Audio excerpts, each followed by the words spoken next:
South Africa says it's keenly waiting for the investigation of the International Criminal Court on the current situation in Gaza, as reports gain momentum that Israel Prime Minister Benjamin Netanyahu may face the arrest warrant.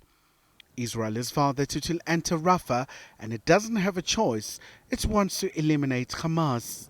But South Africa says this matter should be probed.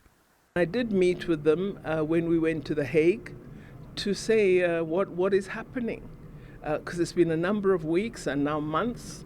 So yes, I'm awaiting with bated breath the conclusion of the investigation and the decisions of the International Criminal Court prosecutor.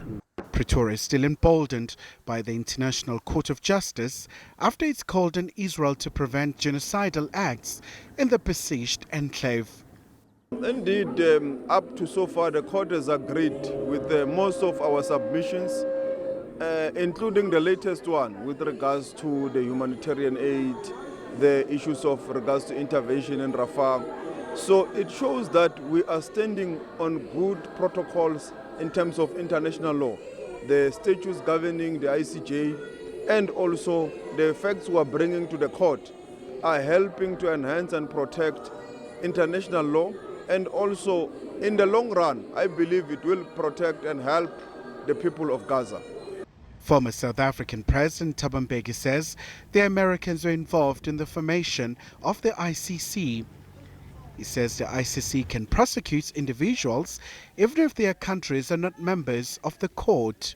The U.S. was involved in the negotiations for the Rome Statute, which resulted in the formation of the International Criminal Court.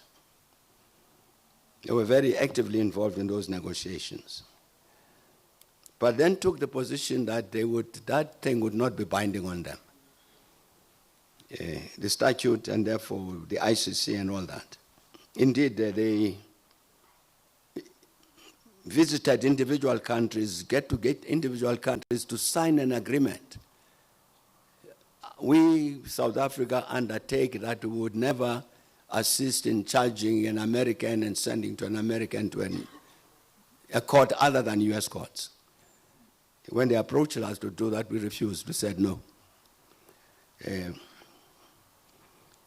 But the fact that people have not signed the Rome Statute does not mean that the International Criminal Court cannot charge people from those countries.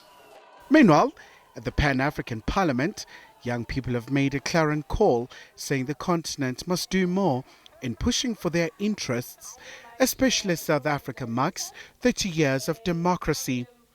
A very important day indeed, but not only just for ourselves, but for the African continent as well.